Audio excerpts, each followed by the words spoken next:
It has been a seismic weekend for them. You know, one thing I've always tried to preach to everybody, whether I was on Yes or whether I was on our station, when he got roughed up, Gerrit Cole, against the Twins, we gave up 6 runs in 2 2/3 innings. This was on Thursday. Everybody kept saying, well, it's not a big deal because, he had great velocity. That is the one thing that you should never look at. It should not be a concern whatsoever when it comes to velocity. Why? Because even someone with a bad elbow or a bad shoulder can generate velocity. The thing that happens when there's something wrong with you is that you cannot have any kind of location. You have no command whatsoever. And that's what hurt him in that game. He did not have command. So, they talk about his fastball was sitting at a good spot, right where he wants it to be at this time of the year, topped out at 97, sitting at about 95. And when I saw him get hit, it's funny because Anthony Pusick and I were texting back and forth, and, because he's got a dark humor and he's a sick guy, he said to me, when's he going to get the MRI? It just looked that he didn't look right, where he's a location guy. Despite being a power pitcher, that's why he's a great pitcher, because he generates velocity and can pinpoint his command. So all of a sudden, he's throwing balls out over the plate against the Twins, and they're hitting the ball out. You don't do that to Gerrit Cole. So he said he felt fine after the game. And it does tell you that he must have felt okay, because remember, they took him out of an inning. But in spring training, you could bring somebody back, and they did bring him back. They brought him back the next inning, and he got 2 outs, and then they took him out. Then he said he went to bed that night, and he had great pain throughout the night in the elbow, and we have not heard yet, but he is going to get a second opinion from Dr. Neil Elitrach, which is the guy you don't like to hear that your pitcher is going to visit Dr. Neil Elitrach. Not that he's a bad guy. He's a great guy. He also happens to be a surgeon, and this is his job. This is what he does. So when people go to see him, it's usually not good news. Now, you could say, well, last year he went to see him, and it was good news. Yeah, it was relatively good news, but he missed a full half season for the Yankees. Now, he came back, and he actually pitched very, very, very, very well. He had a 3.41 ERA in 17 games started. And then, if you want to even take it further, he was absolutely outstanding in the postseason. 5 games started, 2.17 ERA. And even in that horrendous Game 5, he was almost unhittable. And the 5 runs that he allowed in that 5-run inning that will go down in Yankee infamy, they were all unearned because of errors and his error of omission not covering first base. But he was great in that game. Great. The Yankees came up with a different program, so he didn't have this problem. Well, last year in spring training, he had to shut it down because he had an edema and inflammation in the right elbow. And I always fight with people about this.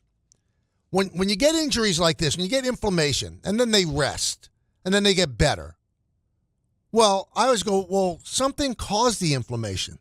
Something caused the edema. What was that? So they treated the issue, and they got the inflammation out, and they relieved the edema. But what caused it, and was it fixed? We don't know what caused it, and it wasn't fixed. But he did get through the second half of the season without any kind of problems. And as I mentioned, the postseason, he was great. Anyway, long, drawn-out way to get to this point. This is a potentially devastating occurrence for the New York Yankees. I'm sorry, it is. I am not one to sit here and put lipstick on a pig. So the strength of this Yankee team, when spring training began, and when I said I felt they were the best team in the American League, was their starting 5. Cole, Fried, Rodon, Luis Heel, Clark Schmidt. Heel is out for at least 3 months, maybe more. Now, signs point that Gerrit Cole could be out all year. Hoping against hope that that's not the case. I love watching that guy pitch. Love watching him pitch. I don't know if he's going to be able to pitch this year. So Jim Bowden of The Athletic former Reds GM, former Yankee assistant GM, he reported last night that Cole has been told that he's going to need Tommy John surgery, and he's looking, for a second opinion. Obviously, you don't want to get cut unless you automatically have to get cut. But with the injury last year, with all the injuries he has on his arm, you hope that's not the case, but certainly that's where all signs are pointing. And boy, is it concerning. Boy, is it concerning. It's just awful. So now you've got a starting five of Max Fried's your ace, which it's fine. He served that role with the Braves. Carlos Rodon is your two. Marcus Stroman is probably your three. This is a guy who was on his way out. Now it's almost impossible for them to trade him. So forget about getting rid of that $18 million contract. They might be so dependent on Marcus Stroman that his 140 inning threshold is going to actually hit, and then he's going to be owed $18 million next year as well. That's your number three. Your number four is Clark Schmidt. Now, Schmidt could eventually rise up to number three, but because he was set back by a cranky back at the end of spring training or the beginning of spring training, he's a little bit behind. So we'll say Stroman's three. Clark Schmidt is four. Number five is Will Warren, who's had a very good spring but was really, really hit hard in his first major league outings last year and was hit hard in AAA.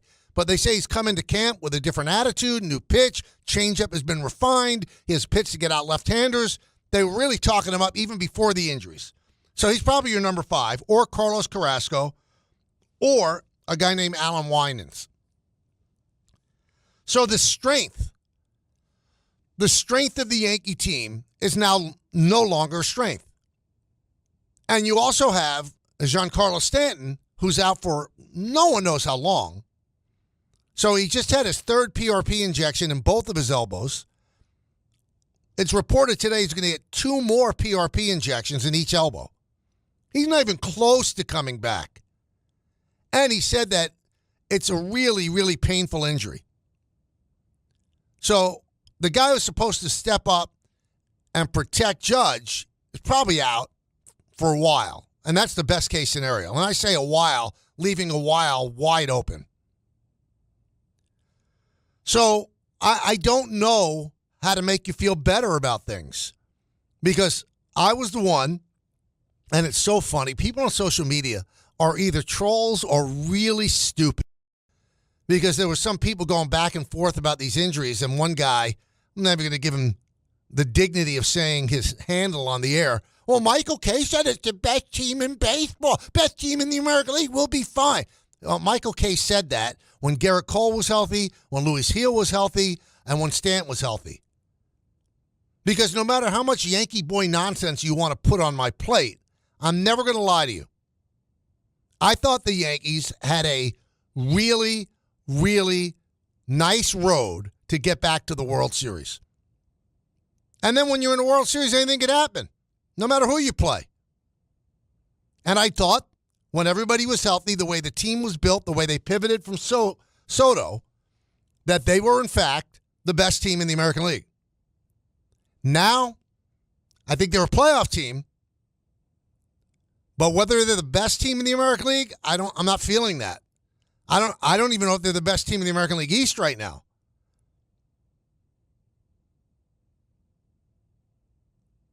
I'm not trying to scare anybody or depress anybody as you head toward the season, but you could make the argument that the Red Sox have gotten a lot better.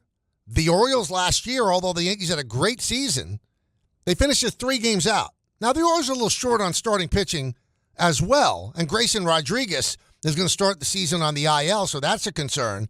But they got a youthful team. They've got a lot of depth in their minor league system. What the Yankees have done is their depth was used for trades for Soto. A lot of the trades they made, they used their depth. That's what depth is for.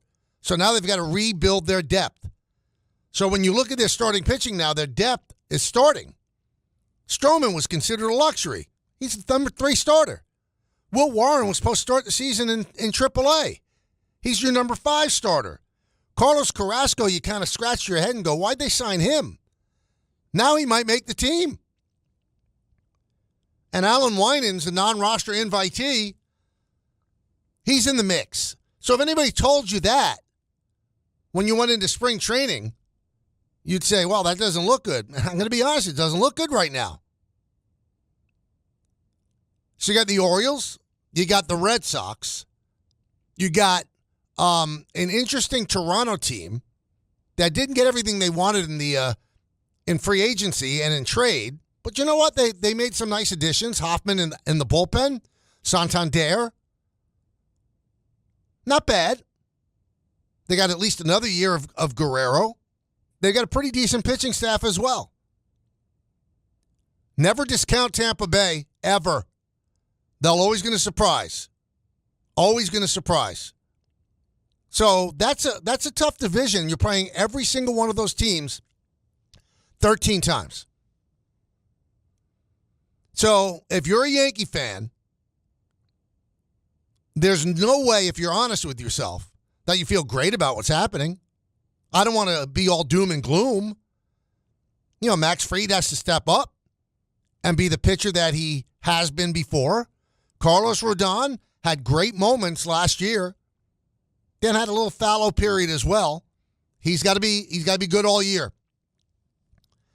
You know, you expect a good first half out of Marcus Stroman, and Clark Schmidt has to stay healthy, and Will Warren has to continue to be the pitcher he was in spring training and not the guy that he was last year. A lot of ifs, man. A lot of ifs. I'm sorry. I'm not a negative Nelly. That's not my way. Maybe it is, but I'm usually, to some point, giving you something to be optimistic about. But unless you're totally pie in the sky, there's absolutely no way that you could think losing Gerrit Cole for the whole season is a good thing. Now let's dig a little bit more into the Gerrit Cole situation. Remember, he opted out for about 12 hours. He opted out. Now, the Yankees had to know something, because think about it, just adding one more year to his contract, what would be the big deal? And they automatically said no. So I think that Gerrit Cole loves being a Yankee, but he also has Scott Boras as an agent, and Scott said, well, let's test them. And they automatically said no, go and you could be a free agent. So they have detailed analysis of what was going on with his elbow last year. So once he opted out, they said, okay, we're not giving you that year. You're going to be a free agent. The very next day, he said, I'm opting back in. So it does make you wonder, if he was going to go out on the free agent market and try to sign a big free agent deal, you know what was going to happen? They're going to do extensive tests on that elbow. Any team that wanted to sign him. Maybe he didn't want those tests done. Maybe he didn't like what they were going to see there. So he opted back in. Now, I don't know the nuances of opting out and opting back in, but I do wonder, once he opted out, could the Yankees have said, no, we're not allowing you to opt back in? I keep hearing different stories, but the one story I hear the most is that once he opted back in, they had no choice but to accept him back in. Because once he opted out, or Boras opted out, if they really thought there was a problem with it and they could have gotten rid of the contract by saying, okay, we're done, that would have saved them $36 million. They could have gone out and got other pitchers. And that's why the main pivot that they had when Soto signed with the Mets was to go out and get Max Fried and give him all the money. Because everybody said, well, they gave him too many years. And even at the time, I said, of course it's too many years. But if you're going to be rational in free agency, you're never going to get anybody. So they gave him probably 2 more years than they wanted to, because there were teams out there who were going to give him 7 or 8 years. And he's had some injury history as well. It's happening all around baseball. So if you're a Yankee fan, don't feel so sorry for yourself where it's like, oh, why does it always happen to us? Well, the Mets had 2 of their starting pitchers go down. I just told you about the Orioles with Grayson Rodriguez. He's gone down. The Yankees have had 2 guys gone down. Now, Luis Heel, if it is just a lat strain, which they've run many tests and they said it's just a lat strain, he should be back at some time this year. But if it's Gerrit Cole and it's Tommy John, you're not going to see Gerrit Cole until May or June of next year. It's a huge blow. Not only is he a great pitcher, but you know what? He's a leader of the team. He's one of the leaders of the team. Really tough. It's not good. It's not good, and I'm not going to sit here and tell you that it is. Now, obviously, we are monitoring everything happening with football. You can start signing guys on Wednesday, and the thought process right now is, you could do illegal tampering. So we know all the signings that's happened so far, but we're waiting on the Jets and the Giants, especially the quarterback situation. We'll monitor that. We'll talk about more about that in the 2 o'clock hour with Rodgers now all of a sudden having many more options than just the Giants. And I love what I'm hearing, too. Well, Rodgers probably wants to stay with the Giants because he has a home in New Jersey. Are you kidding me? I love that reading the tea leaves nonsense. Like back when Peyton Manning was a free agent with the Colts. Well, he's got a home that he owns in Miami, so he's going to sign with the Dolphins. Like these guys can't afford to buy homes anywhere? They could buy a home anywhere. You really think that Aaron Rodgers is going to sign with the Giants because he has a house in New Jersey? Are you kidding me? Wherever he goes, he's got almost $200 million he's worth. He could buy a house wherever he goes. He could buy a beautiful home in Pittsburgh if he wanted to. I don't think that's going to be the deciding factor. The deciding factor for Aaron Rodgers is, what's my best chance to get the stink of the Jet season off of me?